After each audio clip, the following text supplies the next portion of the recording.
Guildhall Press, Creggan Enterprises, and the new Hive Studios here at Rathmore.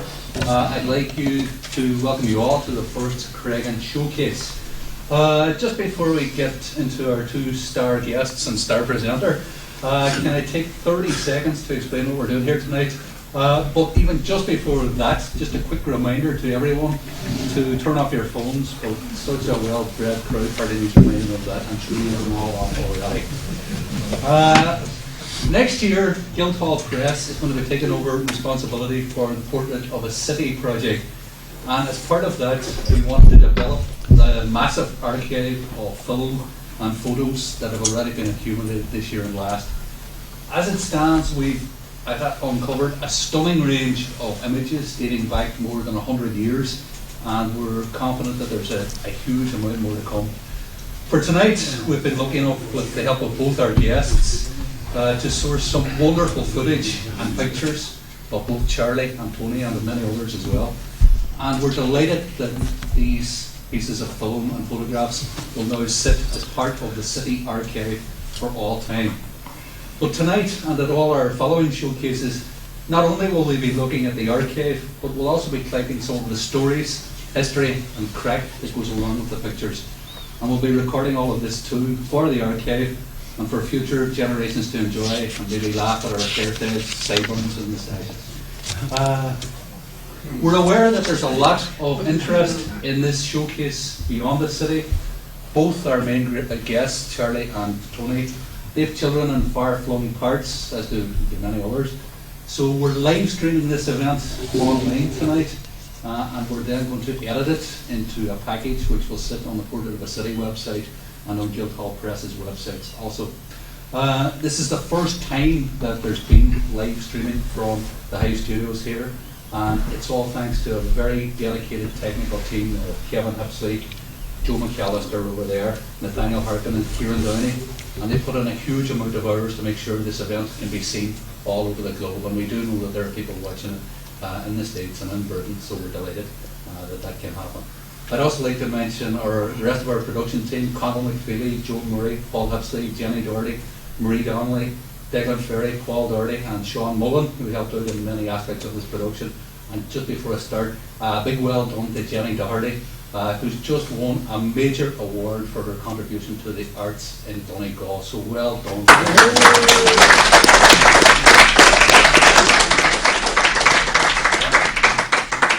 I'd like to pay particular thanks to Billy Houston, who has provided us with a mine of wonderful photographs of Creggan sport, a small selection of which you're going to see tonight.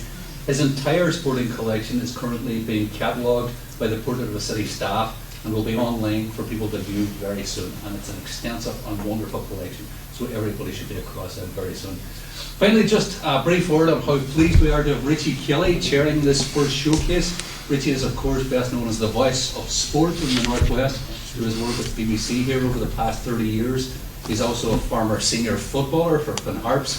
Indeed, he's one of the club's founders. He's a newspaper columnist and he's author of the definitive guide to local sporting greats of the Northwest, published by Guildhall Press. Indeed, there is no man on earth fitter to chair this first showcase than the man from Galway. So without further ado, can I hand you over to the presenter with all the questions and quite a few of the answers, Mr. Richie Kelly.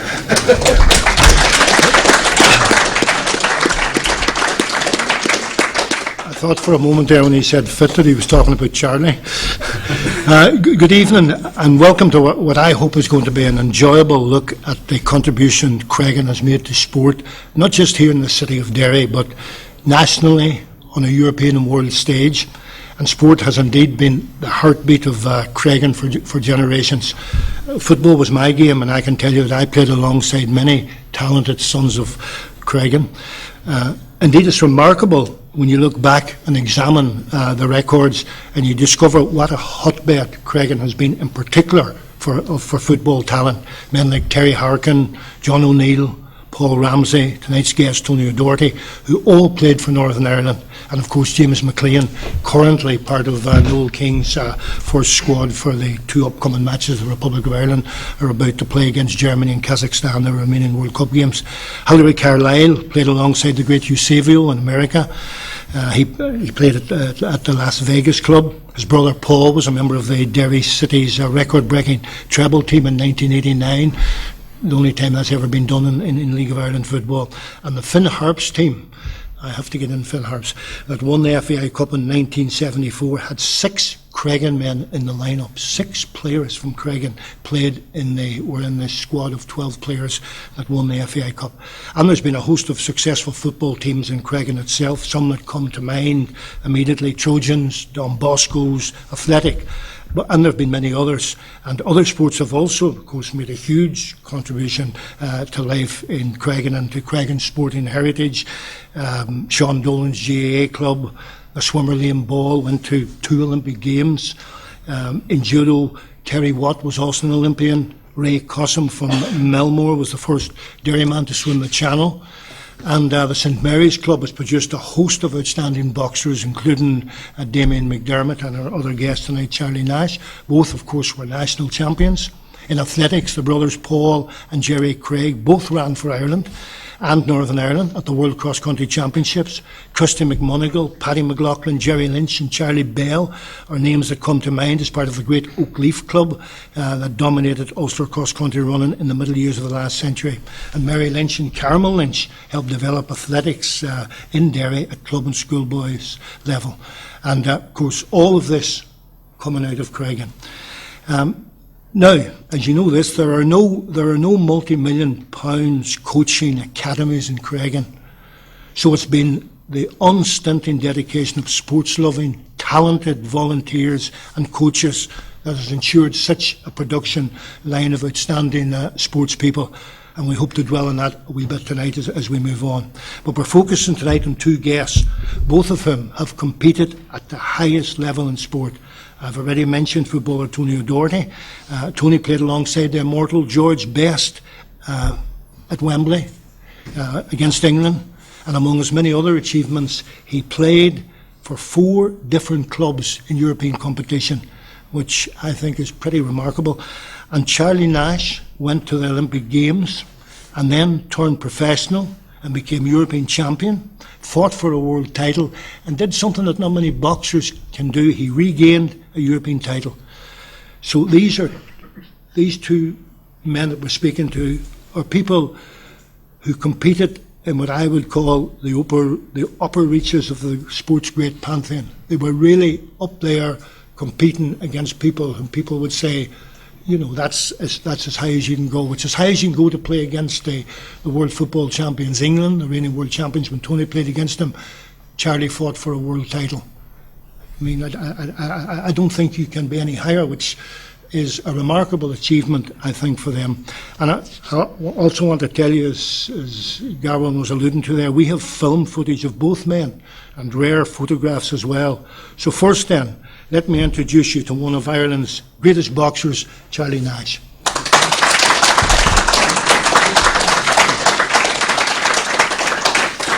Charlie, I want to ask you an initial question. How did it all begin? How did you get into boxing? Well, boxing was in our family. Richie, my older brother, Eddie, done a bit of boxing with Spider Kelly's club.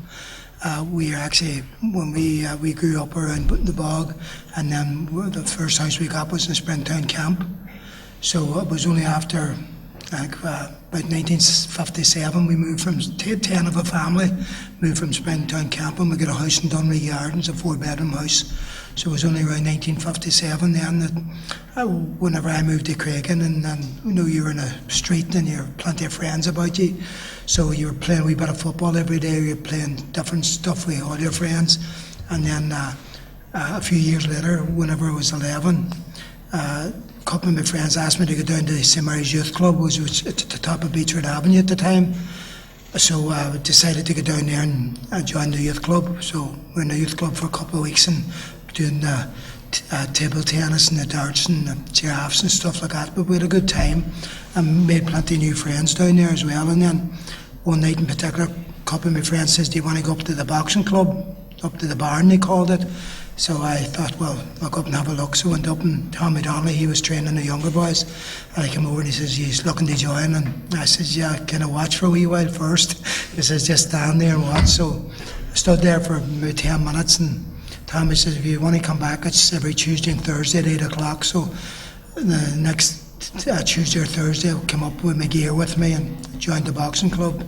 That was in this time 1963. So. Can I say to you, you were pretty handy at it as well, because you won the All-Ireland 9 stone youth title? Well, it took me a couple of years, Richie, to do that, believe it or not, because when I started boxing, I was just over 11 and a half. And the first championships I went down was the Ulster Championships, and I was beaten the final. I actually lost my first fight boxing for St Mary's against a Belfast boxer. My second fight, or certain, the second year was boxing, I was beating the final Ulster Championships as well. And then the third year, as a 14-year-old, I was beating the semi-final, so I wasn't getting any better. So then I started to work and train harder, and then whenever I was just over 15, I won the Ulster Youth title. So that was my first success at a decent level. So I won the Ulster Youth title, and that entitled me then to go to Dublin to fight in Irish Youth Championships.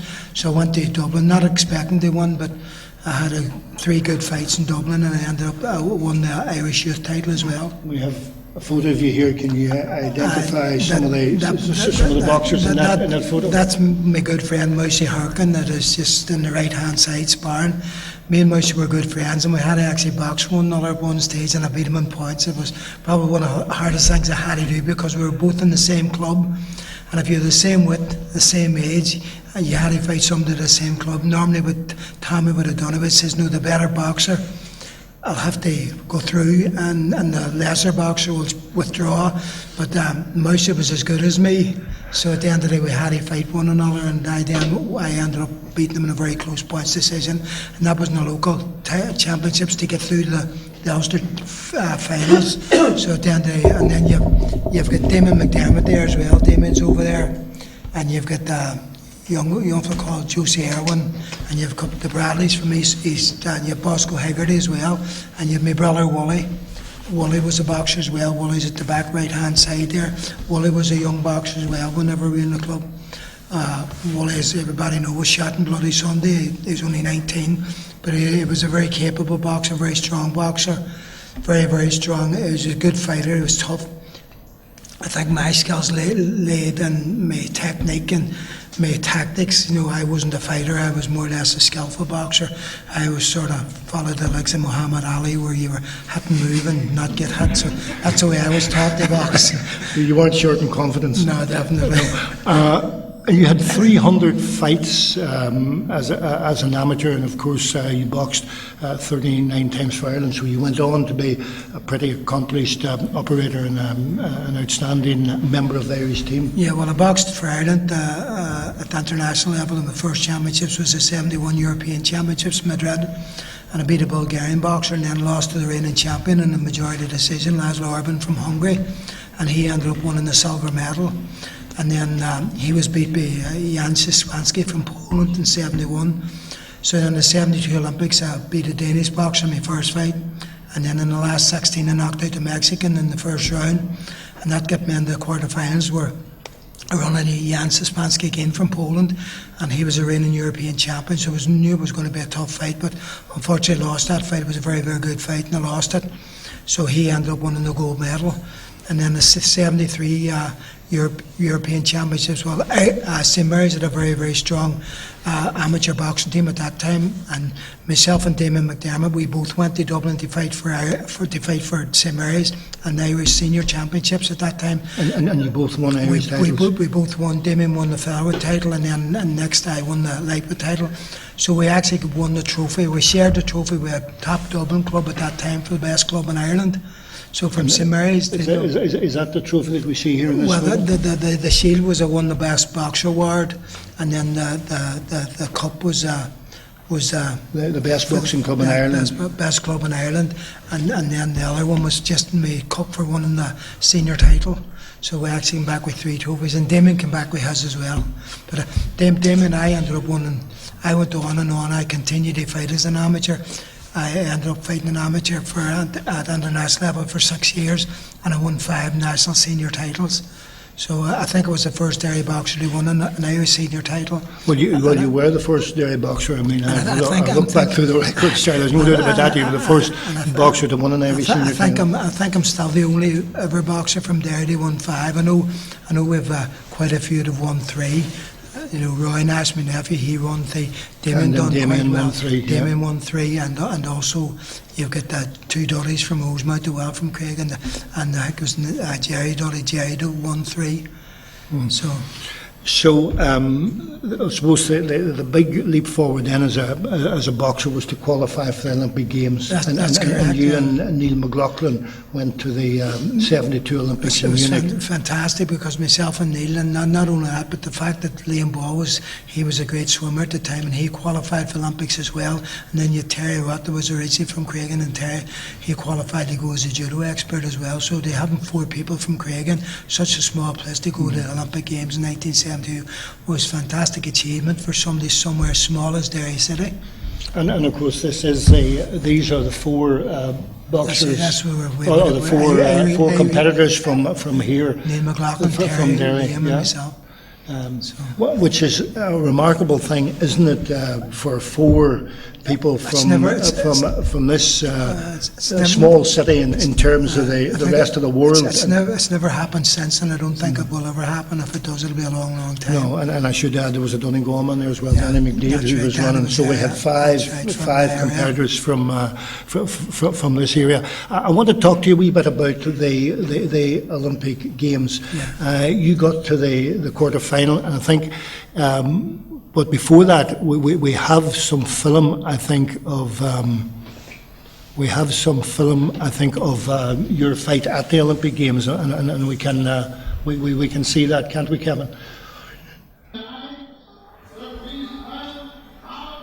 Charlie Nash from St Mary's Club, Derry, gets it all over in a hurry and puts himself through at the expense of this Mexican to the quarter-finals of the lightweight championship, where he'll meet the winner of the match between the Pole Szczepanski and the American Buscemi, and Charlie Nash is absolutely delighted about that, and I'm not surprised.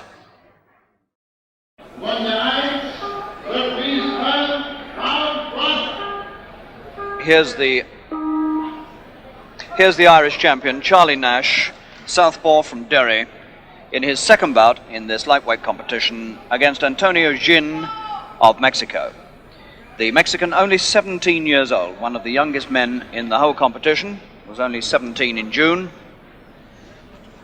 He had a win over Atherley of Guyana in his first bout, and Charlie Nash beat Erik Madsen of Denmark on points. But in doing so, he knocked up his right hand, and at one time it was feared it might even be broken. But we gather that it's nothing but severe bruising, and the Irish camp hope very much that it's not going to affect his performance here. It's his leading hand, of course, being a southpaw.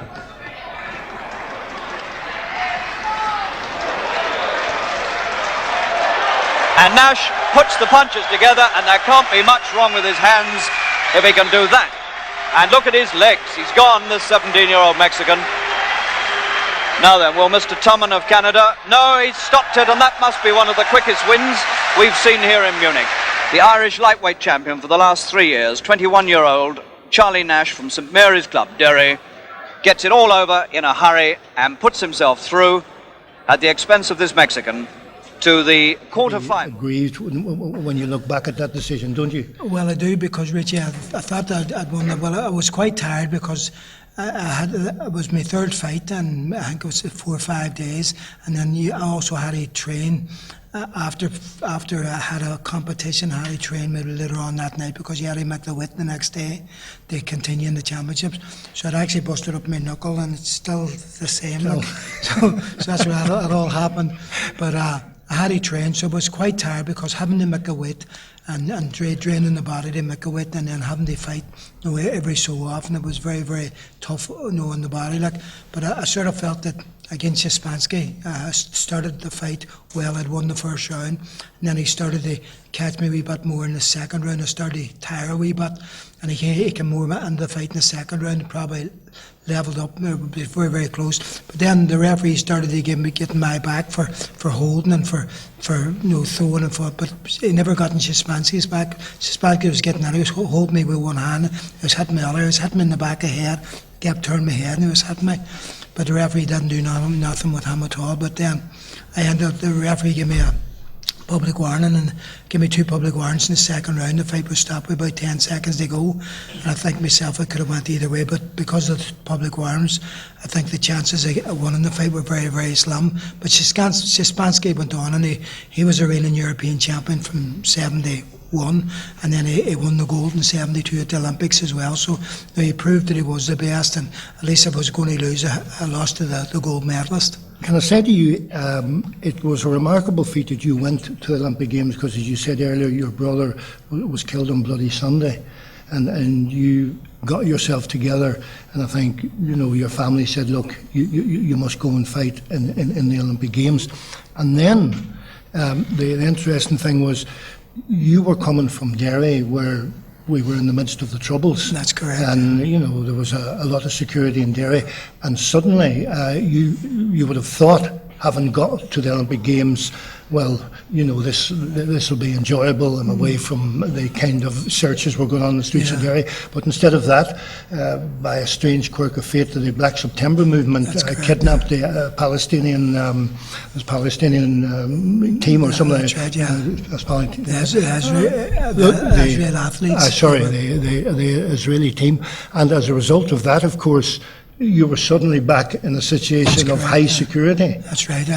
But I remember that all started. I was away boxing for Ireland against Wales, and it was on the 28th of January 1972, and I was over in Cardiff. Now I won for Ireland, and I came back, and Damien McDermott was actually fighting in Dublin in the Irish Junior Championships that weekend. So I came back, and what happened was my brother was getting married on the Saturday, the 29th of January. So I actually went to my brother's wedding, and I left my brother's wedding in Letterkenny, and I got a bus to Dublin, because Damien was boxing on the Saturday night in the finals of the Irish Junior Championships. So I got the bus to Dublin. Damien won the Irish junior title, and then we actually decided to go to a Gaelic match on the Sunday. So we went to a Gaelic match, and then we were coming back late on a Sunday evening from Dublin. Tommy Danley was driving, John Dilly, myself and Damien. And what happened, we were listening to the news, and it was saying about the trouble in Derry, and people had been shot and different things. But anyway, we actually, whenever I got to Creggan, we left Damien off, and Tommy left John off, and Kevin McCall, I think, and he run me around to Dunree. But whenever we got to Dunree, there was a crowd outside the house, and I went down not knowing what happened. But then there were stories going around saying Wally was shot, and we think your father was shot, so nobody knew what had happened. But later on, I was actually taken over to the. Well, I was told to phone the police, so I phoned the police, and the police says, well, if you have a problem, just come over to the hospital. So somebody took me over to the hospital, Roy McMonagle from Dunree, and we actually went to Morgan. I was taken into Morgan. There was just, the bodies were lined up in the morgue, and I just had to lift up the sheets of the bodies, and Wally was about the 5th body over, and he had his new suit, because he was wearing a suit at the wedding the previous day when Banty was, my older brother was married, and he had the shirt and tie on him and the new suit, so I knew then that he'd, but my mother, my father, he was in the hospital, he'd been wounded, and my mother, she'd had heart failure a few weeks before that I actually went to Wales to fight, so my mother was in the hospital at the same time. But anyway, after the funerals and stuff like that, I get back into my training, and I was away fighting for Ireland in Denmark against Danish team. I think it was March the same year, and then in May the same year I was in America fighting for Ireland as well, and I had 3 fights in America. And I was not saying, but if it hadn't been for the boxing, I probably saved my life, because it got me away what was happening, out of the troubles and away, and it sort of kept me sane at the time, because it was a very, very bad time for all of the people there, not just the families of people that get shot. And of course, then you were going on, weren't you? Well, let me just say this: I think you met Muhammad Ali, didn't you, when you were at when you were at the Olympic Games? That's right. Yeah, we went down to Dublin for a few weeks before, a weekend before, because Muhammad Ali was fighting Al Blue Lewis, and they took us down round to see him training. That was the team: Jim McTague from Belfast on the right hand side, then myself and Neil McLaughlin, and John Rogers on the left hand side, Muhammad Ali in the middle, and then Jerry Story, the coach. So we watched him training. He was sparring with Joe Bugner and Bunny Johnson, they were both fantastic fighters. And then we had to actually go after training sessions. We'd never seen the fight, but we've seen the fight later on where he beat Albert Lewis quite handy. But we went on then to Dublin a few days after that, or went to Munich a few days after that, and then we're back on the Olympic Village. I was going to say, Charlie, that you kind of caught the imagination of the public in Derry, because there are some photos here of you coming back from either the Olympic Games or from winning Irish senior titles. Yeah. As I said, it was great because I had a great team around me at the time. Wasn't just me, because if I hadn't the team that I had at that particular time, because you're only as good as the people that you're working with. And Tommy Donnelly was way ahead of his time, but I had sparring partners that probably nobody had sparring partners as good as the ones I had anywhere in the world, because of Damon McDermott, I'd get the Billy and Paddy Ferguson, and Terence Stanley. I had Liam Owens, and Mark Owens, and Kevin Doherty. I had some great sparring partners. If it hadn't for them, I probably wouldn't have been as good. Can I ask you about that there? That was just on the way to Dunree Gardens. That was coming back after winning the Irish title, and that was probably, I would say that was probably 1970, because I won the boxer the tournament award, as well as being the first Derry boxer. They won the national senior title, and that was 1970. And then whenever we were coming back, they had that lorry out at Drumahoe, and we were taking out a car and we were putting the back of the lorry and the shield, and then we got along the road and we lifted my mother on, and some of my family, and Tommy was there, and Kevin McCall, and all the other people. So it was great, because they took me round the whole of Derry and then back. I suppose it's because I was the first boxer from Derry to win the national senior title. But it was the support that I got, and the encouragement I got, not just from my teammates and my clubmates, but from the people at Creggan. It was fantastic. And I always say that your career had two distinct phases, really.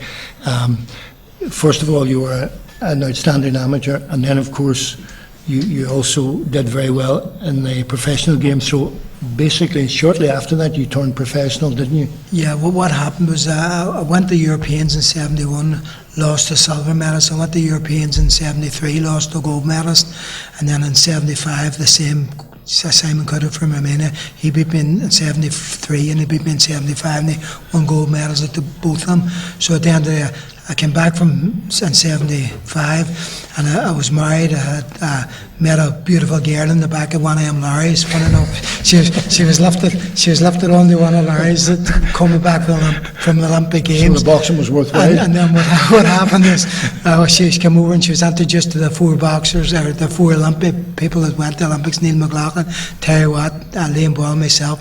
And when she came over to me, it was shake hands, but she had a very red face. So a couple of weeks later, I was down in Borderland, and this song, the Righteous Brothers, Unchained Melody, started to play. The show band played it, and I was in the steps at this side, and all the girls were at that side. And then all of a sudden, I says I must.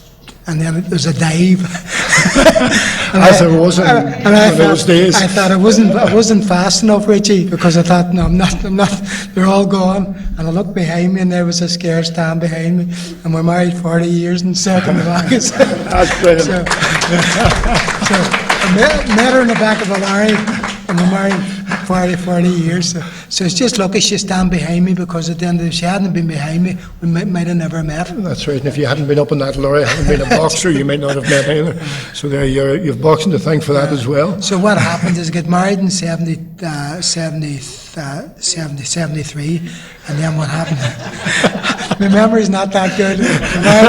And then what happened was that we had a baby at the end in 75, and then I had come back, and I was working as a printer for a commercial paper company at the time, and I was losing my wages every time I went away, so I was away fighting for Ireland maybe 3 or 4 times a year.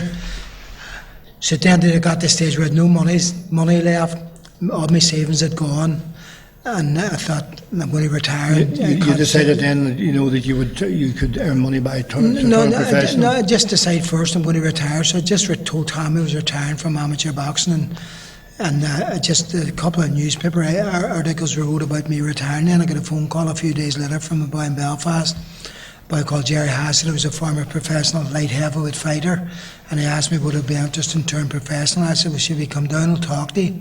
So he arrived at my house a few days later, and I says, that's okay, much do I get for my first fight? And he says, £300. But he didn't tell me it was for an Irish title, a 10-round fight. So at the end of the day, I agreed I would take £300 for my first fight. And in that fight, you beat Ray Ross, and that was your first pro fight, October '75, and it was here in. That's right. It was here in Derry. And I fought a total of 9 fights in Derry. Throughout my professional career, I'm undefeated. That's very, very seldom I ever lost in Derry. But I did lose. That's right, you lost 1 fight early in your first 21 fights. You won 20 and lost 1. But I want to say then, of course, you became British champion, and look, we've got a ticket from that fight where you beat Johnny Clayton at the Templemore Sports Complex, the first time there'd ever been a British Championship fight in Derry. That's right. And you stopped him in the 12th round. That's right, yeah. Well, it was good that happened in the 12th round, because I think it was around about the end of the 9th or 10th round. I went in to have a few shots at him, and he stepped back and he just came straight at me and he split my eye open with his head.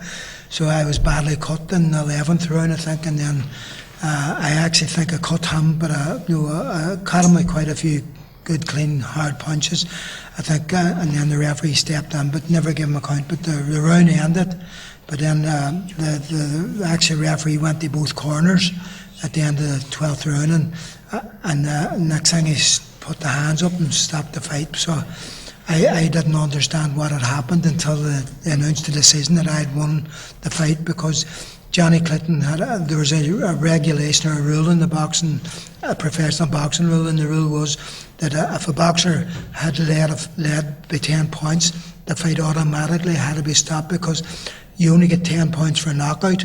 So it meant that even if Johnny Clinton had knocked me out in the next round, he couldn't have won the fight. Okay, well, let's shoot on then, Charlie, because you made an excellent start. As I say, you lost once in 21 fights, and that meant you got a crack at the European champion, who was a guy called Andre Hoyek, and that happened here in Derry as well, the first time there'd ever been a European Championship fight in the city. And I think that, well, we can see you maybe training at Fawn. Oh, well, that's Hoyek. Sorry, Kevin, that's Hoyek there. He was a very, very experienced fighter. That's right. And he's helping to sell the fight here, isn't he? It actually fought 4 times for the European title, so he was a very, very strong fighter. And that's you training in Fawn? I used to go down 3 times a week, down to Lisfannon Beach. I used to go along the beach, and then I used to go up and down the sand dunes as well. Tommy Donny was a very, very tough taskmaster. He just made sure that I done everything right. Tommy used to come down with me, and Damon McDermott and Mickey Duddy and Paddy and Billy Ferguson, they would down with me days as well. And you actually knew if you didn't do the training, you actually couldn't compete at a certain level unless you're fit enough, Richie. So at the end of the day, I always wanted to make sure as a professional fighter that I had one step up in my opponent, that if I wasn't fit, I wasn't going to lose. So at the end of the day, I always made sure that I was fit in the Yes, you told me that you never went into the ring unless you were properly prepared. You also told me, I want to ask you one question before we look at the Hoyek fight. Your style was more suited, you said, to the amateur game than to the professional game. Yeah, but I never changed my style, Richie, because I had based my style around the fighters that I'd been working with.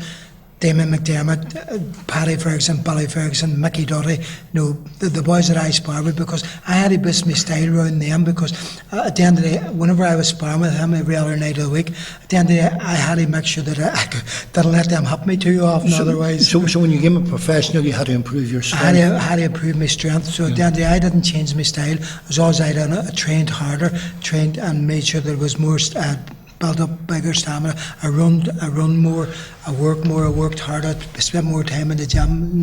Instead of an hour, I spent an hour and a half, 2 hours. So let's look now, Charlie, at what is a bit of boxing history, really, because the first time a Derryman has won a European title, it's the first time there was a European title fight in Derry. Will bring a huge cheer from this crowd, but Hollick is again fighting back, and as we begin this fourth round, Hollick's face beginning to show the marks of those punches that Nash has been getting through. And Nash is having to move very smartly indeed. But again, it's Nash with very good counter-punching. The last few seconds now. And again, and there it is. And there's a mass invasion of the ring here.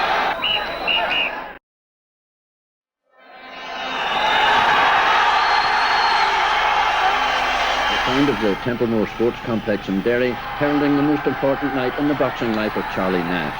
The most important night indeed in the recent history of Irish boxing. The title at stake, the lightweight championship of Europe, and the man facing Nash, Andre Hollick, the lightweight champion of France. And we're ready to go off on the first of 12 rounds. And every punch that Nash lands will bring a huge cheer from this crowd. But Hollick is again fighting back. And as we begin this fourth round, Hollick's face beginning Pretty to decent. He had a pretty decent record going into that thing. In over 40 fights, I think I had about 21. He had, and he'd only lost a couple, I think. He fought for European title 4 times. He's a very, very strong fighter. Is a hard puncher. That's why I sort of try to keep him off balance. Most of the fight, I try to whenever I get into the ring, there's 12 rounds, so what I wanted to actually do was win the first round, win the second round, win the third round, and it puts more pressure on, because if you win a round, you know you won a round. If you lose a round, you know. So I wanted to put pressure on Hollick and make sure that he didn't build up any confidence that would allow him to just come in and just hope to knock me out, because he was a strong puncher. And of course your ambition then was to get a shot at a world title, and you have a new promoter here, this guy on the near side, Jack Solomon's one of the most famous boxing promoters in those years, indeed in the history of British boxing. Yeah. I mean, he literally controlled the game on these islands, didn't he? Oh, he did. And he became your promoter as well. That's right. Can you tell us about this photo here? Well, that was in the sports complex after won the European title fight. And there, as I say, Tommy's next to him, and there, John Ferguson would have been in the club whenever I was younger boy. I probably learned how to avoid a few punches from John as well, because he was the older boy whenever I was the new member of the club, and he could punch a wee bit, so you always had to avoid them. But it was always about our club as an amateur, but even as a professional, it was always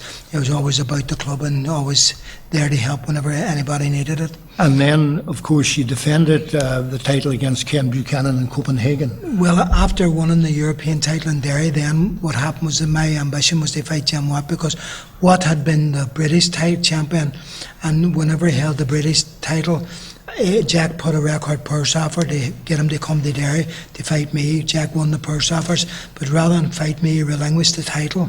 And then that's how Johnny Clinton came in. And then what happened then was Jim Watt went on to win the European title. So whenever we won the European title, I won the British title. I held the British title for 16 months, and that once was asked to defend the title, but Watt had made a few defences of the European title, and then Jack, as I was number one contender of the European title, so Jack again put on a record purse offer, and he was putting the fight on in the sports complex. So what happened is Watt done the exact same thing. Rather than come and fight me in Derry, he relinquished the title, and he went on to win the world title. So what happened, Andre Hollick had actually appointed Jim Watt a few years previous. They me beating him. So what happened is Hollick was brought on instead of Watt then, and that's why I ended up fighting Hollick instead of Watt.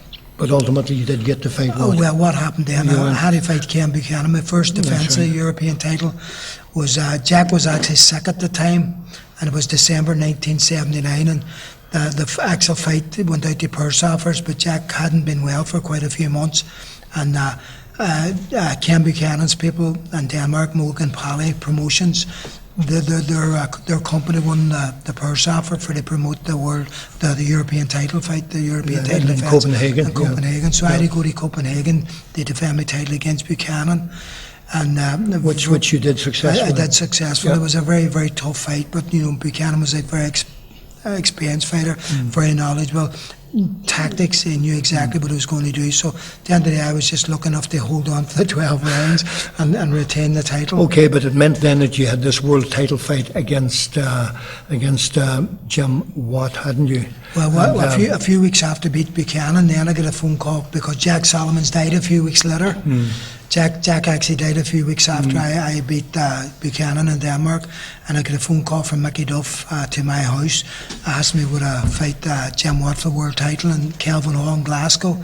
So I had nobody negotiating for me, and I'd done my own business at that time, so I got a reasonably fair purse, and at the end of the day it was my ambition to fight for the world title.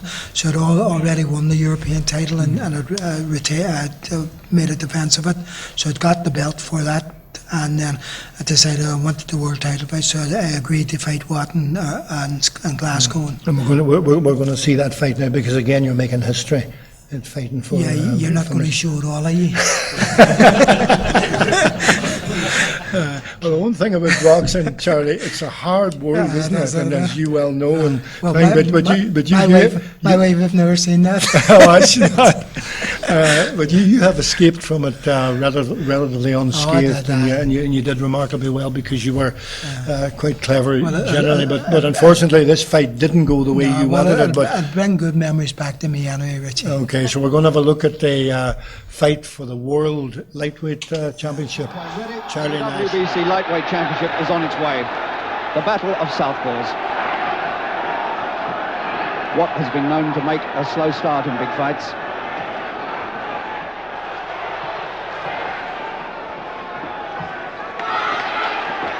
Watt's own left hand, looking menacing. Oh, he's got him over. The opening 2 minutes, and the champion briefly on the seat of his pants. And another left hand from Nash comes over the top, and he is worrying the champion. There's no question of it.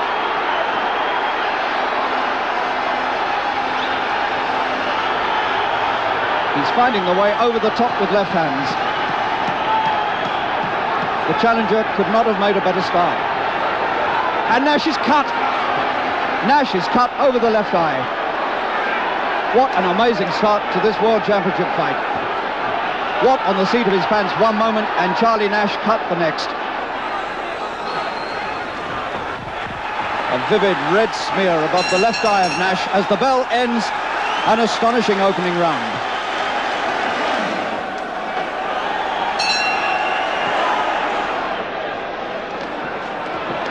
Good punches by Nash. Watt's defence is scattered by 3 punches in succession.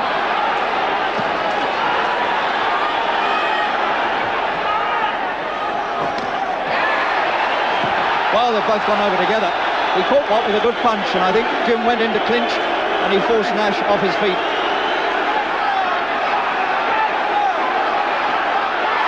And Charlie's gone again, and the legs look to have completely gone to me. 4th round, under a minute left. And it's been called off, and Nash is out on his feet in the 4th round, and Jim Watt has done it again.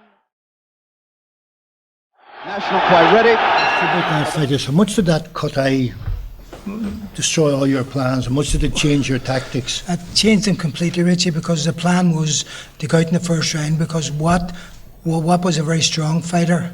He wasn't a very skillful boxer, but he was a hard puncher. So the idea was to go out, start the first round well, try and hurt him, and try and make him more cautious. So he would come at me, but he would come at me with caution, and would allow me that wee bit of time, wee bit of space where I could move around the ring and try and outbox him. Because I knew to myself I wasn't going to outpunch him. But at the end of the day, people say everything worked to perfection. I put him down the first round, but what happened was, as soon as he got up a second or third time, I went down hoping to finish him off. He dropped the head down, he came up and ripped me wide open. But what happened in the fourth round, I had him a punch coming in. As I had him coming in, whatever way his foot went, it went behind my heel. And I went to move back, but because his foot was behind my heel, I couldn't move. So I put my hand on his shoulders, thinking he will pull me up. But because he went on down, I had the ground, my head had the ground. I could see, he never hit me at all. It wasn't a punch, but my head had the canvas, and I just seen stars, and that's what got up. And then he knew I was dazed, and he came in, and one more punch, I got up. But So you were in many ways utterly unlucky, particularly. well, I think I was unlucky, but me say we actually pushed him for another shot at the title because I was still highly rated after that, and because of the way the fight stopped, because it was a head clash. The referee, as everybody's seen there, the regulations, the rules are, when you put a fighter down, you go to the furthest neutral corner. The boxer that went down has to take an 8 count. As everybody's seen there, the referee never gave him a count. He got straight up and let us box on. Okay, but you bounced back pretty quickly because you regained the European title in Dublin against Francesco Leon, who had been unbeaten in 29 fights, and I think we can see that action as well, which is Charlie fighting to regain the European title. And now we're back here live, and here's Charlie Nash coming in, and just listen to this audience. Charlie Nash coming in, and just listen to this audience. Charlie Nash is coming in, and he will come right across here past this dinner-jacketed crowd. His hand on the shoulder there of Tommy Donnelly ahead of him will be the man who is the pride of Derry and also the pride of Ireland. Charlie Nash, the quiet man from Derry, and here he is, and just listen to that applause. You'll probably remember that Charlie Nash was the holder, indeed, of the European title. And earlier on this year, he gave up that title voluntarily because he wanted to go to take a shot at the world title that was held at that time by Jim Watt of Scotland. And that one, unfortunately for Charlie Nash, ended with Watt winning. Francisco Leon of Spain, European lightweight champion, and he comes to Dublin to defend his title. Little handshake there for Michael O'Hare. And with the referee. Leon wondering which way to go.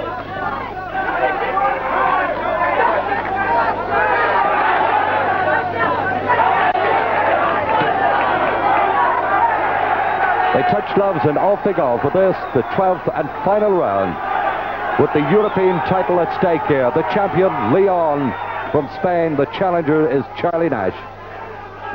From Nash, and Leon really in trouble now in this last round. Seconds ticking away, and this the final round.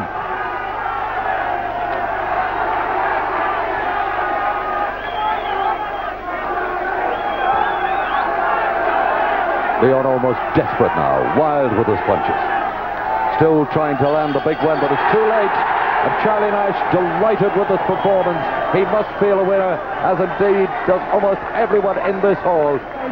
You said on the Late Show last Saturday night that you wanted to win this for Derry and for Ireland. You've done it. Now, what's the feeling inside you? Unbelievable. You can't express this feeling in words. It's something you have to dream about, and when it happens, you can't express it.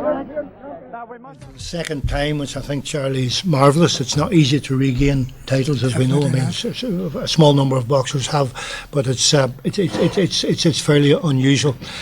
I want to finish off, Charlie, by saying something here that you said to me. You had a little philosophy of boxing: if they can't hit you, they can't beat you. That's Tommy Donnelly used to always, there's a couple of wee things Tommy says at the end of the day. He used to say to me, if they can't hit you, they can't beat you. And the other one was the hands can't hit what the eyes can't see. Yeah, that's very good. It always be things that Tommy would say, and It'd always make me feel good about things. You know, whenever I was down, he would give me a lift. You know, he wouldn't keep me down. He would say something. But that's just Tommy was a great trainer. That's my first cup of for my first fight there. Big difference now. That's only back in 1962. I've still got that in the house. So there you are. And now, of course, you train, you know, you coach and you train and you work in the St Mary's Club, don't you? You've never departed from the sport. No, well, what happened was in 1979, Tommy decided he wanted to open up a club in Moore City Centre where he could get people from all round the city, because there were a lot of people want to get involved in boxing. But so Tommy opened up the Ring Amateur Boxing Club. Tommy, John Dilly, myself, and then we actually started bringing in boxers from different parts of the city at that time. So that has been going from 1979, and then in 1983, whenever I retired, I came back from Germany after losing the couple of cut eyes decisions to Rennie Weller. I've been out. Damon McDermott would have fought him, Damon. Rennie Weller, did you? No, Rennie Weller, German boxer. You fought him in one of the European Championships.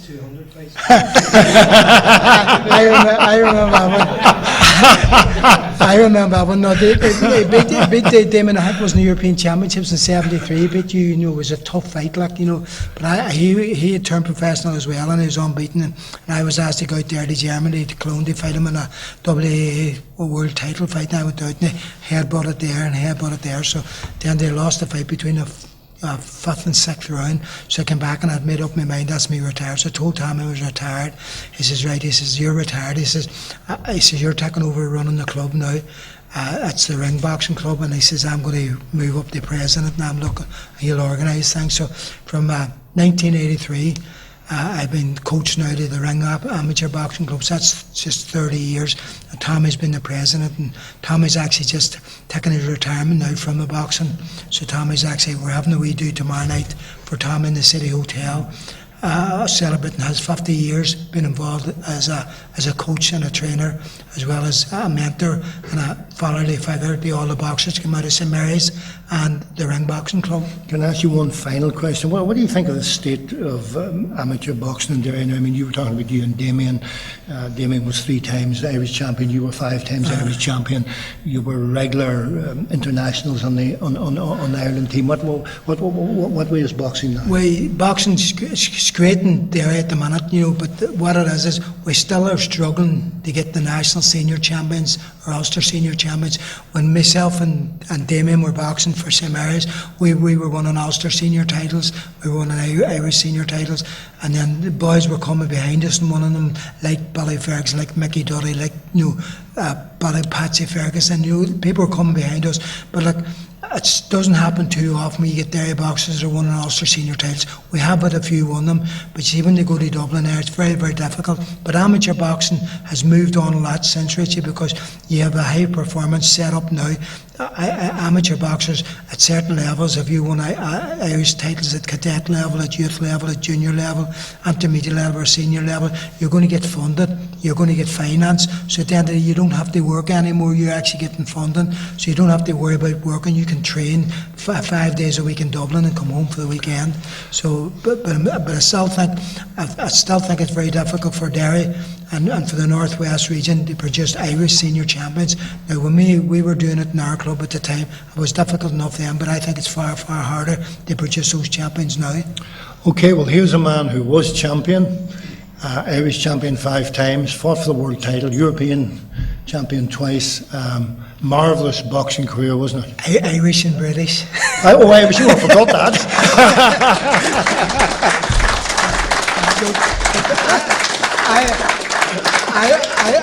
I always try to remember the titles I never lost. And the titles I never lost were Irish professional and Irish amateurs and British, because nobody beat me for them. I had to give them up. Well, Charlie, thanks for that. It was nice of you to come and share some of those memories with us. And you were a truly great sporting ambassador for Derry and for Creggan and for Ireland. Yeah. And you won a lot of silverware, as we would say in football. I'm delighted, and I would like to thank the organisers for inviting me to come to this, because I was always very, very proud of being, not just a Derry man, but I was always very, very proud of being a Creggan man, because, as I say, we come to Creggan in 1957, and it was from Springtown camping.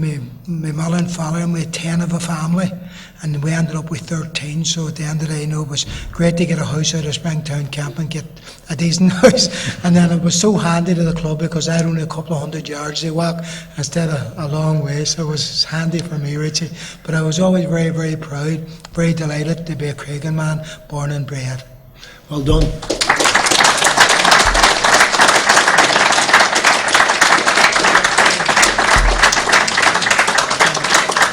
Just before I finish, and I've seen some of the boys here, I would like to thank all the boys, because I see Pat and I see Damien, and I know Mickey Dudley's not here, I see Jerry, but you see, if it hadn't been for the boys that I grew up with, the boys that were in the club, because you're only as good as the people you're working with.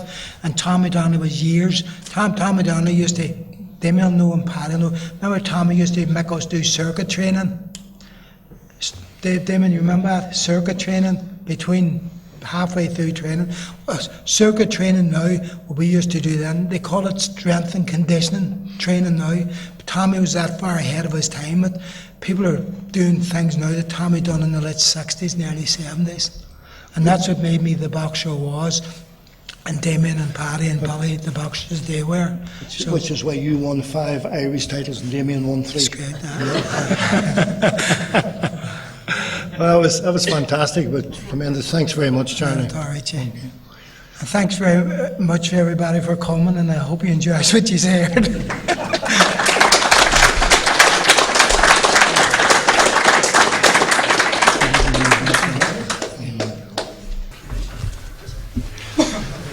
I'm going to move on now, because we want to talk to another man from Creggan who also competed against, as I was saying earlier, world champions, but he did it, of course, in a completely different sport. He did it in football, and that is Tony O'Doherty. Tony, will you join us?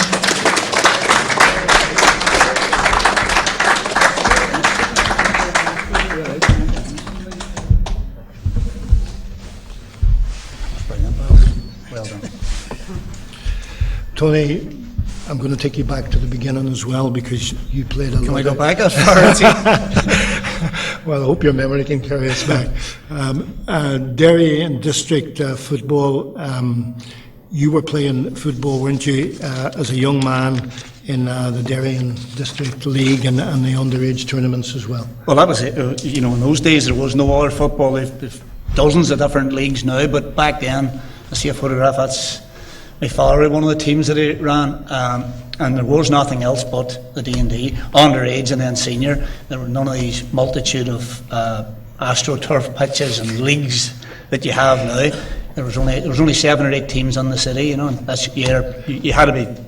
You had to get your way onto those sides. I think I'm right in this in saying your father ran a famous youth team called the Arsenal, was it? He did, that's correct, yeah. I remember playing against them. I'm a lot older than you, but I remember once playing against Arsenal, and I didn't know then that your father ran the team. And you, of course, so you were destined to be a footballer, Tony. Well, I never knew growing up where our house was. I wasn't sure whether it was a football club or a welfare centre before they became fashionable as they are now. There's people out of our house morning, noon and night, you know. I'm sure Charlie will be familiar with that sort of stuff in Creggan. And on a Saturday night, I always remember my father. I don't know if anybody, Sean, you'd remember, Mickey, you might remember. My father had a thing called a shoemaker's last, which was a steel implement with 5 or 6 small feet on it that you could put boots. All the players going to the dances on a Saturday night, called into our house and left in the boots, which had big cork studs. And my father would have put all the studs on for the matches on Saturday morning. So I didn't know anything else growing up, you know, other than football. And I want to take you on, but I'm going to say this. There used to be the Summer Cups, and I remember playing against you, though I'm not putting you in my age bracket now, be careful. Please don't, Richie. No, but I remember... Or I'll see. I remember playing against you in the Mobile Cup when it was £1,000, when there was a lot of money in those days. And I don't know who we were playing. It might have been Trojans, but I'll tell you what. No, I was playing for Herbs. Well, you were 16 or 17 years and of you were age. playing for Foyle Rovers. Foyle I think. Rovers. But you were, my abiding memory is of your brilliance. I've never wanted to tell you that, but you were absolutely brilliant. Couldn't have told them, but No. you couldn't tell the audience it was my long black hair. No, Please. No, you were absolutely, and I thought, what an outstanding player. And of course, you went on then, of course, didn't you, to play at Coleraine? What about, you had a great, you had a great time at Coleraine. I just wanted to say before we get to that, this man sitting here had an incredible career as a boxer, but I played against him, I think it was 2 or 3 times at football, and he knows this because he's laughing. And I played with teams in summer cups that had 7 and 8 semi-professionals all playing, and we never beat that team that he was at, St Mary's. Do you remember that? And I hated him. Fucking hated him, because I said, he's good at boxing, can he not leave me alone? Great wee team, and I could play. I said this to you, didn't I, Richie? I said, Charlie could play a bit of football, have to say. Well, here, let's shoot on. Here's a quite famous team. Here's you, Tony, as part of that Coleraine team that disappeared there, but I think we're going to see it again. This Coleraine team won 2 All-Ireland Cups, 1969 and 1970. There was an All-Ireland, the Blacksnell All-Ireland Cup was run in those years, and this particular side was the best now. Top 4 teams in the Irish League, top 4 teams in the League of Ireland, and Coleraine were the top team there, really. And you remember that team, Tony, and there were outstanding players on it. Well, incredibly outstanding players. There's Victor Hunter, who was an international man on the far right. Sammy Wilson, not the present Sammy Wilson, I might add, up in Stormont. He's a much better player than him. He was an international, obviously. I played, so there were some tremendous players there, And you beat Shamrock Rovers in the '69 final, and Sligo Rovers the year after. And there's a wee story, I'm jumping ahead, but it's an incredible wee story. The man in extreme left back, the footballer, is Alan Campbell. The gentleman beside me, I'm second on from the left, was Johnny McCurdy. And when Derry City came back into the league, and they played their first friendly match, was against Coleraine, and their 2 sons played against me. I was playing for Derry against their 2 sons, and I had started out playing. I was a young man when they were a bit older than me, but I played against their 2 sons, so history came the whole way around, Okay, you were good enough at Coleraine to, of course, play, Tony, for Northern Ireland, and you played at Wembley, and as you know, many great footballers have never got to grace the famous turf at Wembley at all. And you played against England when they were still the reigning champions in reigning world champions, and we can have a little look at this match at Wembley, because there's 1 or 2 shots of you gliding across the sacred turf.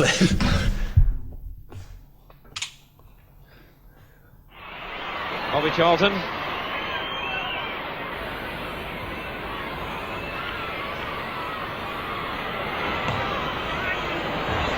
Peters, and it's there. Jeff Hurst didn't touch it. The goal scorer was Martin Peters. Peters totally unmarked, and you've got to ask questions there about the Irish defence.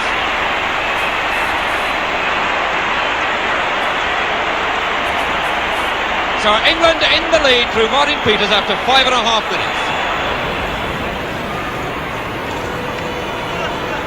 Neil. McMordy. Charlton to Peters. Okay, Charlton again. This is Clements. Best just with stars between him and the goal. And he's got a clear chance. And that's money. And England with no cover at all, but what a goal by Best. He drilled it in the narrowest space.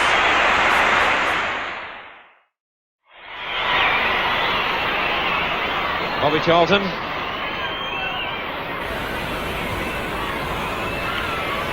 George Best there in that goal, but it's something special to have played alongside a man who's an absolute immortal in the game, isn't it?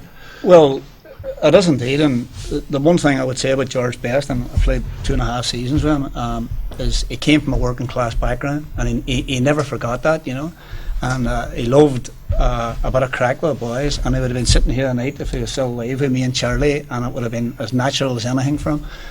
He probably was possibly the best known footballer in the world at the time, but he never had any airs or graces. He was from a wee house in East Belfast, and he told you that, and that's how he behaved. Now, there was other parts of his life that were superstar, and we understand that, and I had on a few occasions, but that I said to you, Richie, that the thing that I remember, most of that match was a blur, but after the match, we were invited by the Irish Guild of Nurses.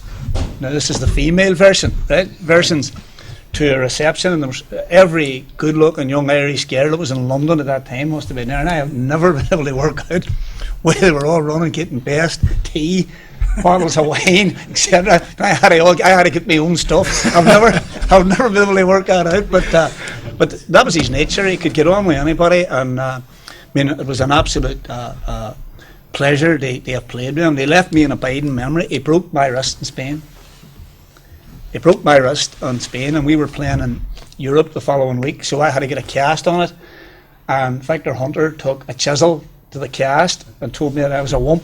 That's the way it was in them days, where none of these hamstring injuries or metatarsals.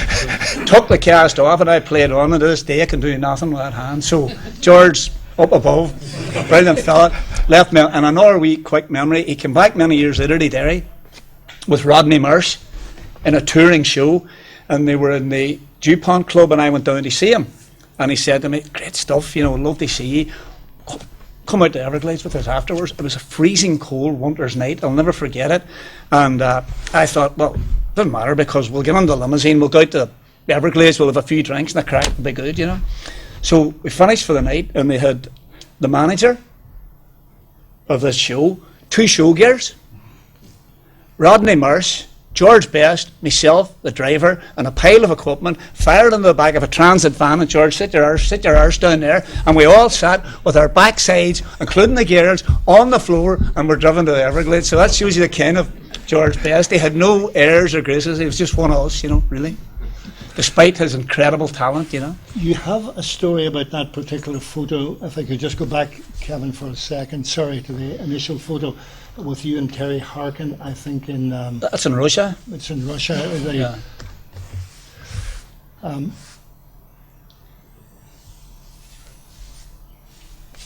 Can you go forward one more?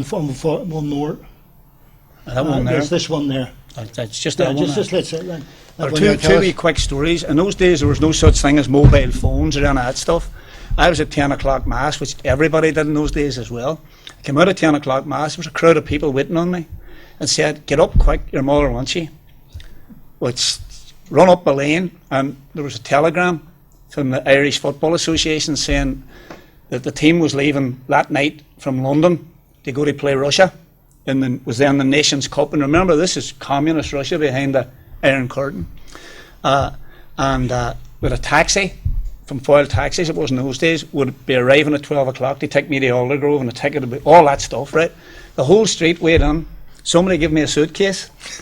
I got a couple of shirts, and my Aunt Annie, as I called her across the street, Annie Martin, said, you're going to Russia, it's going to be very cold, you haven't got a good, and I hadn't got a good coat. This was like, we're all the same in Creggan, none of us had a good coat, Charlie, a crack. And she says, I just got Roddy a new coat, and that was my cousin Roddy Martin. She gave me this lovely coat, and there's a photograph of me getting off a plane in Moscow with a coat on my arm. But the upshot of the story is this: I left the coat in Moscow, and every time to this day, and I see Roddy Martin, and I met him in a wake 2 weeks ago, his brother's wake, he says, hey Doherty, where's my coat? So that was the first story. The second story was, I went to the British Embassy. That's where the reception was, and it's an incredible building, totally ornate staircases. They filmed a lot of Dr. Zhivago's film in that, and I was standing there, and I didn't drink in those days, and I'm standing with this normal cup of tea, and a lady said to me, where are you from? And I said, Derry.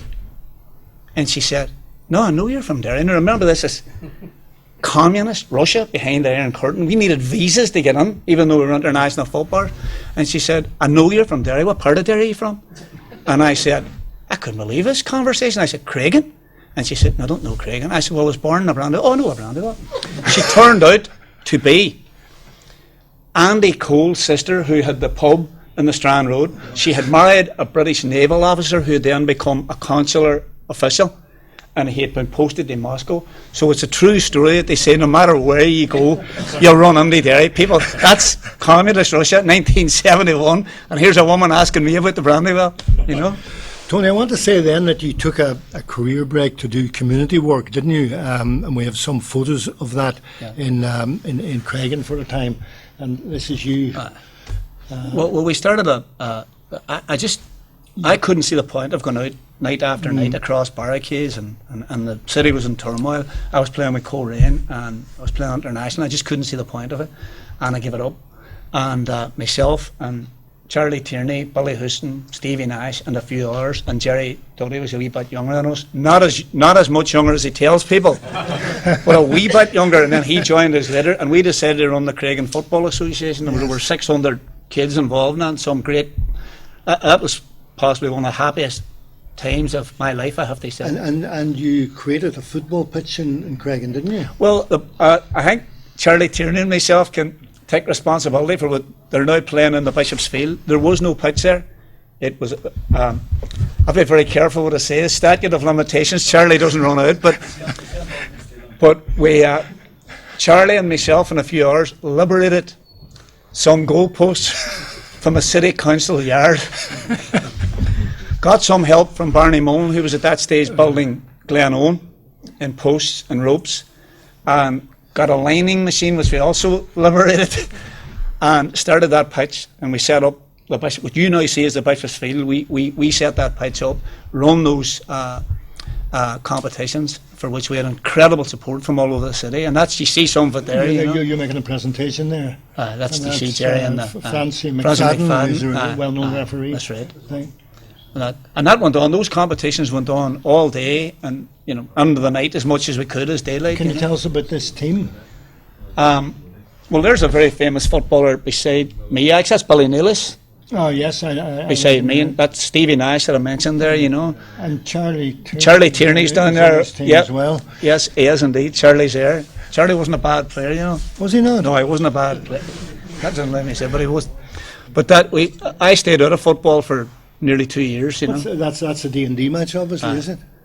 It is in the Brandywell, but I stayed out of football for 2 years, and that was again part of. I think it's in your psyche, as Charlie says. He knew nothing but boxing, I knew nothing but football and community work through my father. So here's another team with Kevin Mahan in it, I think, and is that Eddie Crossan, the goalkeeper? No, maybe not. No, it's not. No, it's not. No.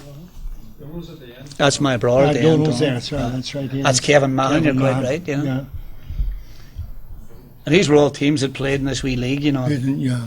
With every age group, and here's Charlie Tierney. That's Charlie Tierney at the end, by the way. That's right. That is.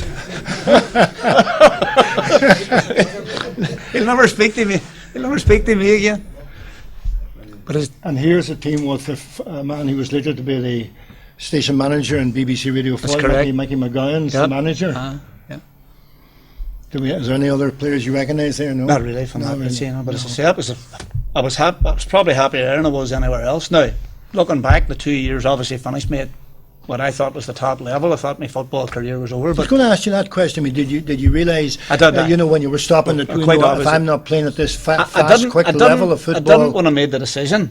I just thought I want to do this. Yeah. But I realised then after some time that's my I thought my football career was over, but it wasn't quite over. No, because you were to join a famous club across the border. Yes. Finn Harps. So tell us about that, because of course Coleraine wouldn't initially release you. No, Coleraine refused to release me, and Bertie Peacock was a manager. For those that know football, former Glasgow Celtic captain, Coleraine manager, and one of good gentleman, best human beings I've ever met in my life. And Finn Harps gathered up the money. It's an hour story, as Richie knows. There was 20 businessmen, I think, put on £200 each, and I was transferred for £4,000, which at that time was a record for any footballer in Ireland. You wouldn't get, as Snooker would say, you wouldn't get a yo-yo for £4,000 now, but they got me. And to complete the deal, Bertie Peacock came from Coleraine. Now, you need to remember, these were difficult and dangerous times for somebody from outside, but Bertie came from Coleraine, and I allegedly arranged with the guys at the barricades to tell them about a man coming from Coleraine and a man coming from Ballybofey. That was Patsy McGowan. I went down and met the two of them and walked them up through Creggan to my mother's house, and that's where the deal was done. And then walked the two of them back, and that Bertie helped facilitate that, because Coleraine weren't all that keen. No, they could have kept me out of football. They could have kept you out of football. Oh, it was lovely. The interesting thing, of course, is that you then went into the Finn Harps team, and of course, Tony, you won your first FAI Cup. Harps beat St. Pat's. I think maybe we can watch the 74 final.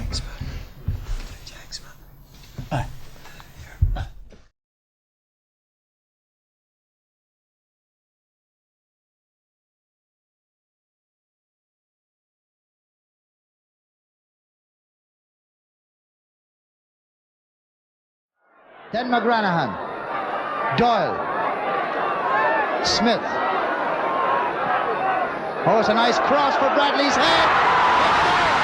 It's there. Charlie Ferry. Harps full of running now. Good ball. Hutton. Good cross. Bradley.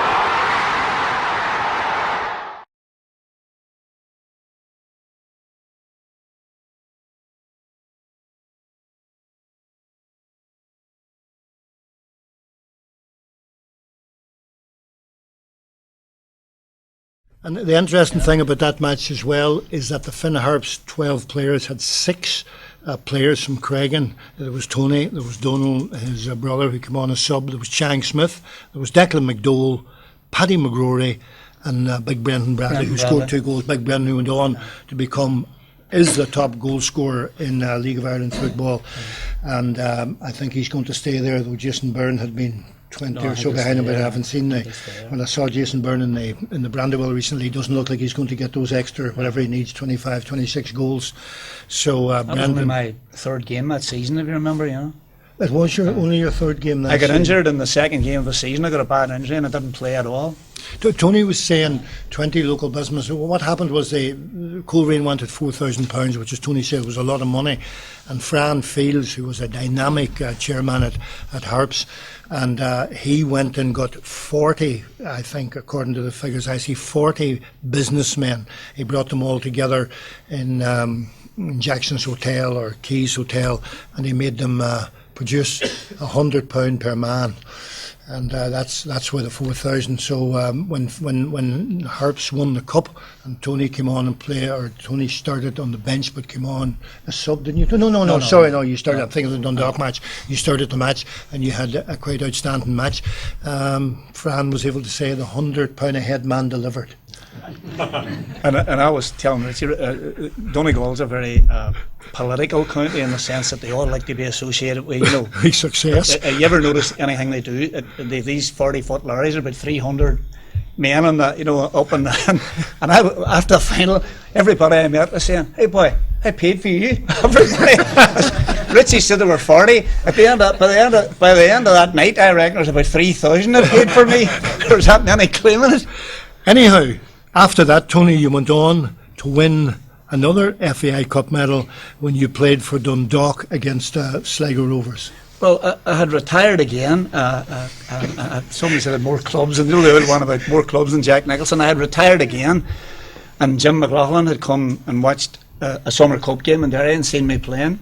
And there's a lovely wee story here that I forgot to say to you. Jim, you need to remember that at this stage, we weren't involved in All Ireland leagues. Nobody knew much about what was happening in the League of Ireland, because Derry were out of football and nothing much was happening. And Jim persuaded me to play. I didn't want to play, but he persuaded me to play, and he said, "Well, we have a friendly on Thursday." I never, for a second, I swear, never thought they said to him who we playing. And went up, a fella called Hawker Murray run me up in the car because I hit driving, as the boys know, right? And I got to Dundalk in a pair of jeans and a t-shirt, and all the team was standing totally rigged out, and I found out that the friendly was at Lansdowne Road against Liverpool. And that's the good Liverpool team, Dalglish, Thompson, all those guys. That's who the match was. So that was my first game for Dundalk after being out of senior football for about 2.5 years again, you know. So well, let's have a look then, Tony, at this match where you came on as sub quite early on in the game, I think, right? That's Donal O'Doherty. Charlie McGeever. Dundalk trying to hit them early. That was Willie Crawley getting the touch. And the corner for Dundalk. Sligo got themselves in a bit of a tangle. Forward. Hit very hard. It's in! Well, what about that? John Archbold.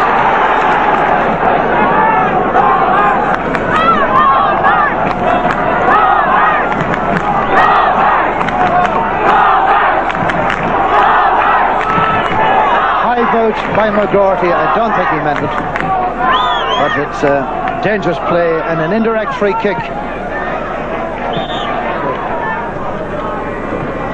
As Blackmore finds Fairclough, the header from Ferry. Now O'Doherty to ball. He's got the skill of that, there's no doubt.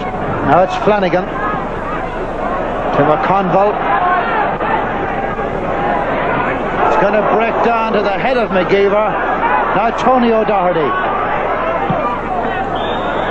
Offside, Tom McConville. Cross by Tony O'Doherty.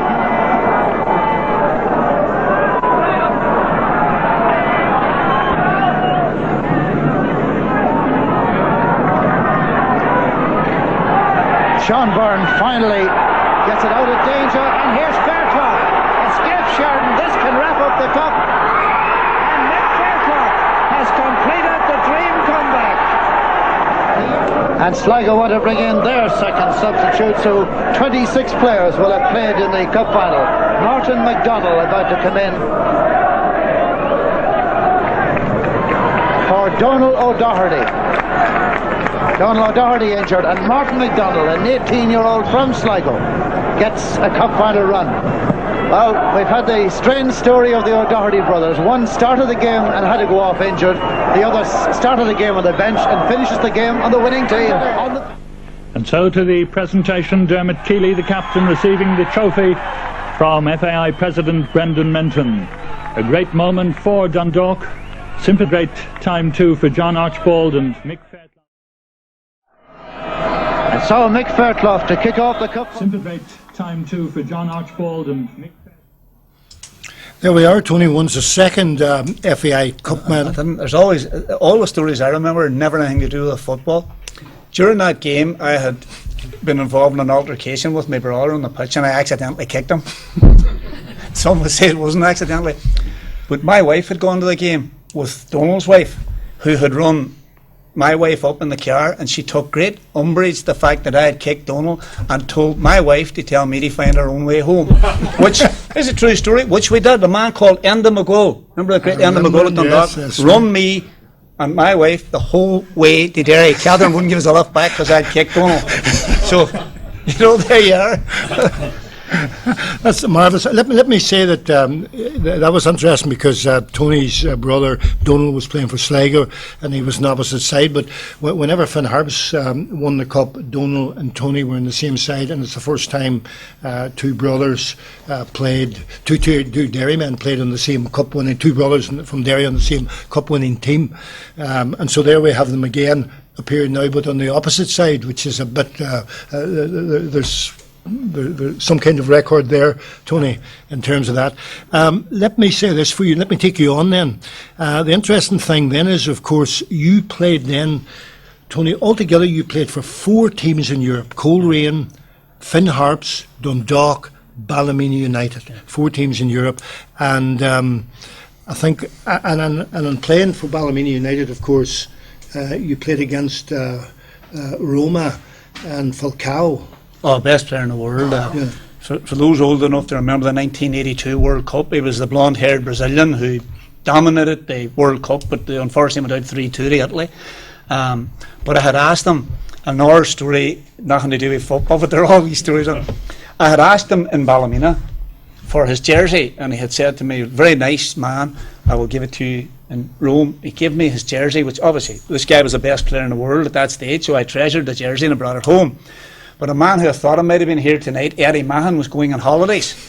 And Eddie asked me for a loan of Falcao's jersey because he wanted to swan about on it and be seen on it. Eddie comes back from holidays and tells me that he lost the jersey. I was devastated that he had lost the jersey.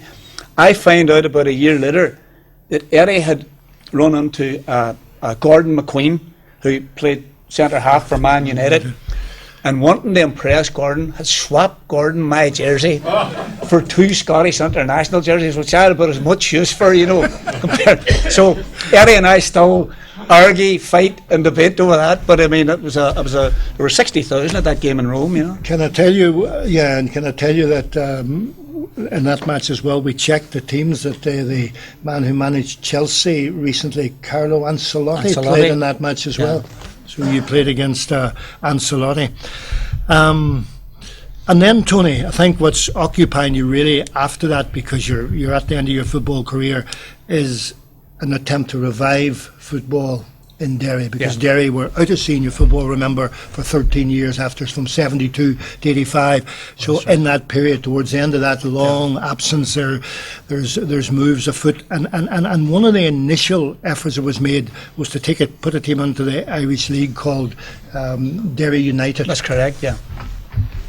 And here we can see something of Derry United and the campaign to try to bring senior football. Danny Blanchard there. Yeah, I do indeed. And you can see Pat Kieran, and his Nooker will tell you, Pat and I are still very good friends, and he asks about me every time Nooker goes to Manchester, a great Celtic player.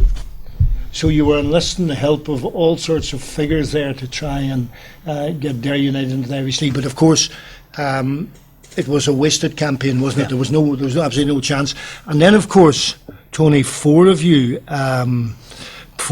came up with a remarkable thing. You decided that you should try and get Derry City into the League of Ireland. Yourself, Terry, Eamon McLaughlin and Eddie. And as a result of that, you went one morning to see Fran Fields, who was about to be president, I think, later of the FAI. In fact, he was president the year they played in Rome in 1990 in the quarter-final against Italy, a match I happened to see, but I didn't see any sign of your shirt or anything like that. But what I wanted to say to you was, tell us about that, because three of you rushed up on a Sunday morning, and Fran Fields was in bed, and we put a lot of thought into it. We just charged on into his bedroom, woke him up, and Richie understands this. Fran called everybody. It didn't matter whether it was Charlie or me or Richie. He called everybody Wooly. It didn't matter. The Pope of Rome was called, all right, Wooly, right? So we just decided to reverse it, woke him out of his bed, I'll never forget it, and said to him, hey, Wooly, we went under the League of Ireland.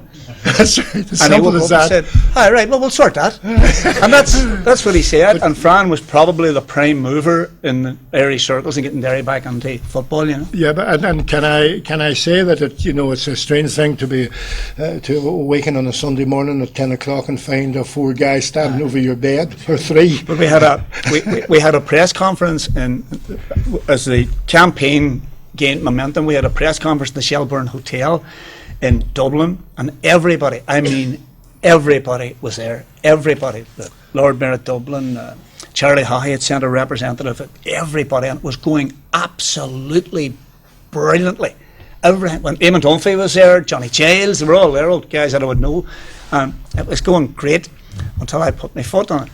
Somebody asked me, what's the attraction of football in Derry? And I said, well, look, the men are sitting at home all week, unemployment, all that stuff. I give it all the background, you know. And this is the big release for them when they can come down over the hill, you know, and that hour and a half where they can escape from the lives that they have, you know, where it's fantasy world for an hour and a half. The moment I said it, I knew I'd made a mistake. I saw one hand going up, and I remember booting Eddie Mahan and saying, shit, hope that's not picked up, you know. It was Nell McCafferty. Yes, and where do the women get their escape, might I ask? So, you know, there were 700 people at that reception. 699 were cheering us on, doing their best for us, and they all decided to put the boot on me because I forgot to mention a woman. you know.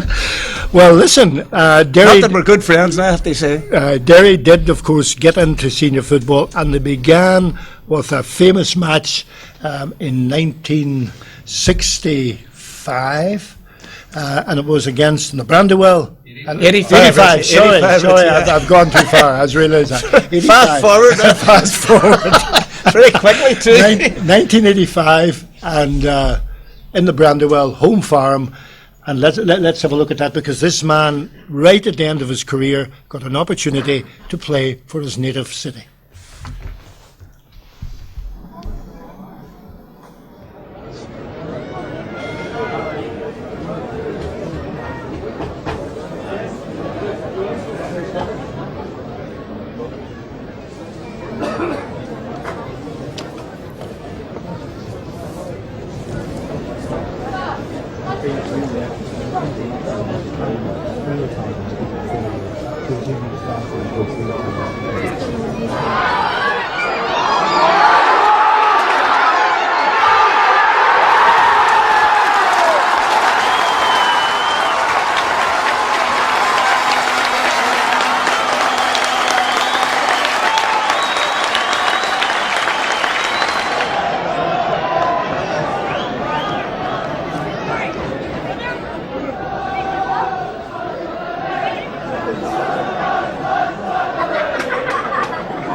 Tony O'Doherty, what was your reaction to today's game? I think that result was ordained in heaven. That was a day for Derry people, and we were intended to win. It was as simple as that. Nobody else was going to win out there today, and with the clinical finishing of the full-timers, it was our day. Did you reckon it had to be a win to keep everybody happy? How can you disappoint supporters like that? Those are, I've been saying for years, those are the best supporters in the world. That's why I waited so long to make my debut, Just wanted to play in front of them. They're great people. Great people. You're not going to retire now, are you? No comments on that one. I'll leave that to the manager. Thanks, Tony. Thanks, sir. There we are. Tony gets a chance to play for Derry City, his native town, right at the end of the campaign. One of the things there, Tony, I must say to you, the crowd was amazing. I mean, because I remember this. There were, 13 years out of senior football, a lot of people saying people mightn't come back, there might be no interest in the team, and there was a fantastic answer there, wasn't there? I mean, anybody who was there won't forget it in that day. But even some of the shots you were showing from outside, I've never seen that. That was incredible. The people coming over the cemetery wall and the cards all coming down. But I think it was to do with more than football. It was about, I think, it was about Derry trying to reclaim its rightful place that had been left out so often, out of so much, and that it was Derry, the likes of Charlie had brought us back on their rightful place in boxing, and others had done their bit, like Liam Ball got him, and Terry Watt, all those people. But this was football now reclaiming its place. The one thing we didn't have was any representation in senior football, and this was us back as a city saying, we're back where we should have been all along, I think people turned up in a very nice way to give two fingers to those who had kept us out for so long, Yeah, and of course it was a tremendous achievement, and it was making history by playing across the border, a team domiciled in Northern Ireland playing in another political jurisdiction. You stayed, of course, at Derry City in different guises, Tony, and you became manager, of course, as well. By accident. You did, and as the manager, you reached a cup final where you played Sligo, and although you lost, I have to say that as a commentator at that game, you dominated that game for long periods, didn't you? You had the Well, possession, but you didn't take your... As Charlie would chances. know in his game, you can be a mile ahead in points, but if somebody knocks you out, it was the same thing. If it had been an amateur boxing competition, we'd have won it by a mile, but Slightly scored the goal and that was that, you know. Let's first of all see you and Jack Kay, I think, were they? Yeah. Jack was your Jack was assistant, my wasn't coach, he? yeah. And We did win the League Cup that season, which was... You did. We won the League Cup. You won the League Cup. And then maybe I think we can see a bit of this 1994 Derry City Sligo Rovers final. The corner will come from Eddie Allen. Allen floating it in, up went Jerry Carr, and into the net, beyond O'Neill. 27 minutes of the second half gone. Here's the FAI Cup. It's with Gavin Dykes. It's been won by Sligo Rovers. And the corner will come from Eddie Allen. Gavin Dykes told me a story about that long time afterwards, you know. He said that obviously we were very strong favourites, but when we went to bed that night, it was very warm, a very close night. It rained. It was a storm overnight. And Gavin Dykes said he woke up his teammate at 6 o'clock in the morning and said, "Listen, Dad, do you hear that rain beating that window? We're on way shout." Because the favourites don't like, you know, but no, not blaming the weather. I'm just saying it was amazing that they thought that would give them. He told me that many years later when he came to Derry, you know. Well, it's pretty logical. I think if normal conditions don't apply, the underdog always begins to feel they have a chance. The last thing I want to talk to you about is a great friend of yours is currently the interim manager of the Republic of Ireland, the former I got a lovely manager Noel King. I got a lovely text from him this week. I actually sent him a text saying, "Knew you'd always get the top, Kinger. That's all the coaching I give you, you know." So he sent me right away. Just sent me back a text. It was a lovely text saying, "I'm going to enjoy the 2 games. Say a wee prayer for me," you know, which I thought was nice, you know. And he deserves it, you know. Those are, when I look at those two. Noel was the best coach I've ever seen, and Jim was the best manager I've ever seen. And it's just a pity it didn't work out between them. This was when the two of them decided to work together. Yeah. Of course, as we know, that the whole thing then ultimately unravelled, didn't it? And the Derry football. This is a press conference at which Noel is then announcing his resignation, you could see the tension there, can't you? It's not a particularly happy occasion. Although Jim went on to do some incredible stuff, I think it set us back as a club. But I'm glad all that stuff has disappeared now, and you know, the support that's there mightn't be large, but it's very committed and very loyal, you know. Well, there you are. That's Tony O'Doherty. It's a remarkable career, isn't it? I mean, his involvement in football, you know, I think he is, you know, to play for 4 teams in the European Cup, to play international football at Wembley, to play against Falcao, and then to be involved so much in his hometown club and get that, Tony, right at the end when you must have thought you would never ever play for your hometown club. There you were playing, and of course you managed as well. So, I mean, I think all of that was, I mean, you must feel satisfied about all of that at the end of the day. It was a nice way to finish off your career, wasn't it? It was lovely, but the one thing you didn't mention was probably the thing that I'm most proud of, was my All-Ireland Gaelic medal. Oh, sorry, I made it. Yes, I want to, I'm sorry. But funny, I'm really, you know, of all the stuff that I had, that was the one. No, you've probably got a best memory. That was my... funny, I was going to ask you about your outstanding memory, and I have scribbled in the corner of my notes here, St Column's All-Ireland Hogan Cup winners, and that's a unique distinction as well. It was, and it's just sad to see that the college has drifted away so much from it. And I think it's a generational thing, because you see, if you ever get carried away with yourself, and you'll always be brought back to earth in Derry. And my grandson's sitting down there, and I took my medal down to present it to the college because I thought it should be preserved in the college about 2 years ago.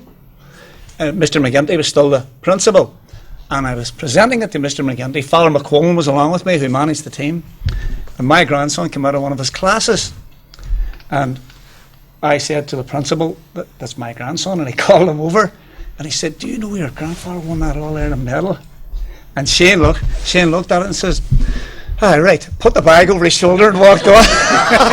So, you know, have you ever... And there you'll always get your level in case you think you're somebody special. You're not, you know, so... Well, I mean, it's been a marvellous career, Tony, and I just want to wind this up by saying that Charlie and Tony have had hugely successful careers. One as a boxer, the other as a footballer. But what I admire about them is not just that. They have been successful in another sense. There are a lot of people in sport, and when they finish their playing days or their boxing days or their running days, they forget about it. But these two guys are not like that. They wanted to put something back into the sport. Tony, we saw taking 2 years out from playing senior football. Now, of course, all the work he's done to bring Derry City back into the thing. Charlie up coaching in the boxing club. These guys, I think, are to be commended, and not just for being outstanding people in their sphere of sport. They're to be commended for the work they did for young people, for what they put into the society they came from. And I think, you know, we should admire them for that. They're special people.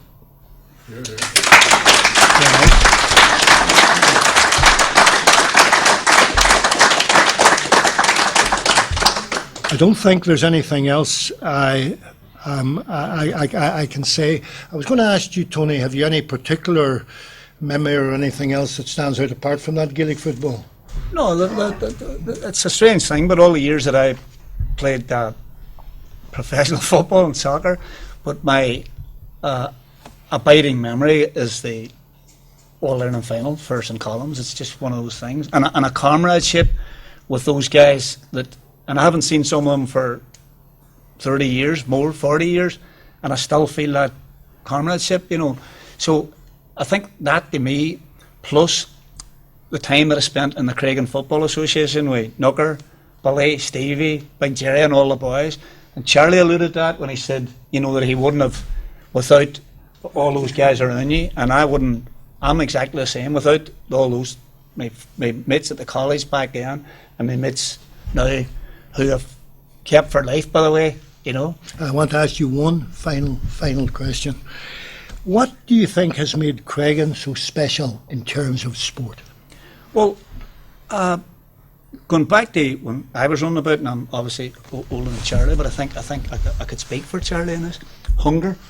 I could never claim to be the most talented footballer you've ever seen, but I knew I was a hungry footballer, and anybody watching Charlie Nash fighting knew that Charlie Nash was a hungry boxer, and by God, a hungry boxer is hard to beat. You know, it's as simple as that. You know, I think it's just a hunger where we came from and a pride. Again, Charlie alluded to it. It's a lovely thing to be able to say you're from Creggan. I love saying I'm from Creggan, although the boys keep taunting me because I was born in Brandywell. But I keep saying that my Lord was born in the stable. That doesn't make him a donkey. You know, the reality is that hunger, I think, drives Creggan people. I don't know if Charlie would want to say something like that. Hunger was exactly, that's the reason why I got into boxing. I started boxing, then when I lost my first fight, it was all about being the best. It was about getting better. The thing is, it wasn't all about winning titles. It was about the people you met, the friends that you gathered, the people you met throughout the world, you know, and that sort of made you the person that you were. Correct. And I think if it hadn't been for the people that were behind me and gave me their backing, family, friends, club mates, my wife and my family as well, you wouldn't have never achieved what you did, because you need the backing.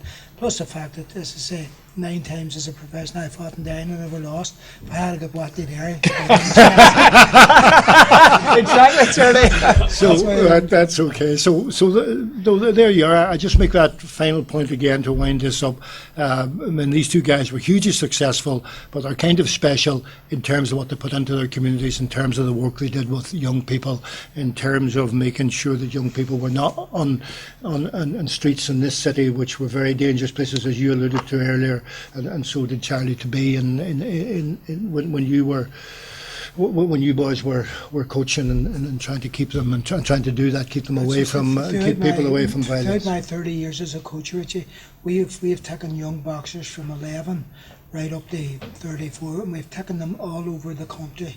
and we have no fear going into anywhere because we're always accepted for what we are, where we come from, and there's never ever been a word ever said this. And we go everywhere, we go anywhere, doesn't matter what part of Belfast. Yes, and you were opening out a new life for them. That's and right. Giving them discipline and things that are important in life. And I think, as well as being famous sportsmen and having huge success and playing in international sport at the highest level, you also did that huge work in community here in Creggan, and you deserve. As long as we want now, Richie, is the younger people coming behind us. I see there's a couple of them here, so just keep sticking on there, keep going, because me and Tony's not going to be about for much longer. Speak for yourself, Charlie. Barry, tell me, speak for yourself. Well, that's rather heartening for me as well, Charlie. But finally, can we just give them one final round of applause because they were brilliant. Great to